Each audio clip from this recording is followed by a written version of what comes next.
My name is Abhas Chandra and you are watching Judgment Saga. In today's video, I will share highlight of judgment of Honorable Supreme Court of India, State of Madhya Pradesh versus Joginder and another.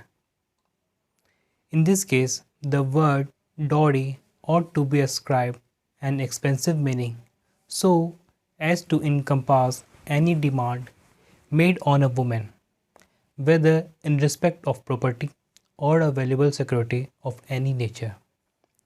When dealing with cases under Section 304B of IPC, a provision legislated to act as a deterrent in the society and curb the heinous crime of the dowry demands.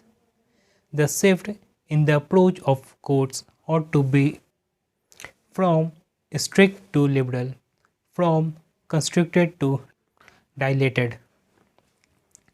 Any rigid meaning would tend to bring to naught the real object of the provision. Therefore, a push in right direction is required to accomplish the task of eradicating this evil which has become deeply entrenched in our society.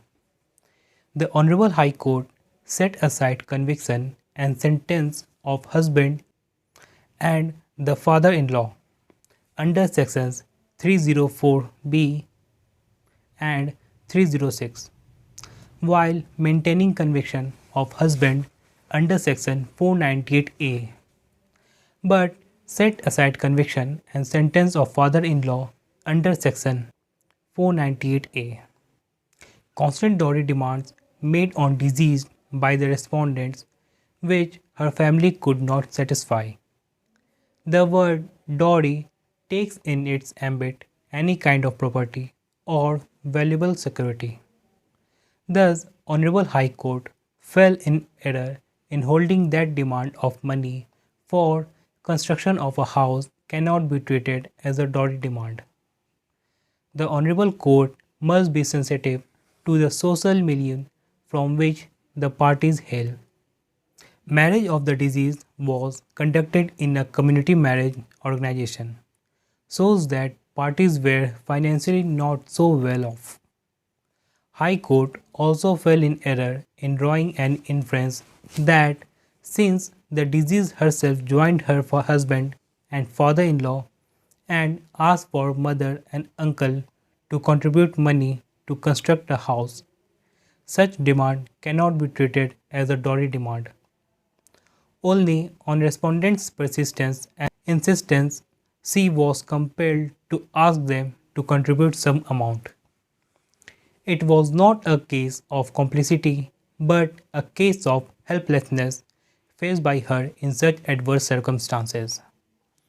Evidence demonstrates that harassment of deceased for money was commenced within few months of her marriage and continued thereafter on several occasions.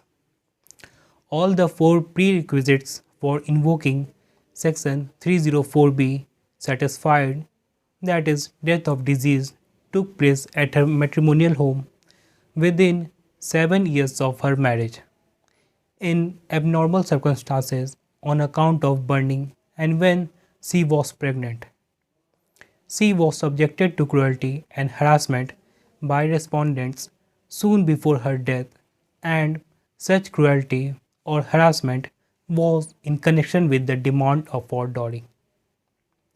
Thus, the judgment of conviction and sentence passed by the trial court in respect of both respondents under section 304B and 498A restored.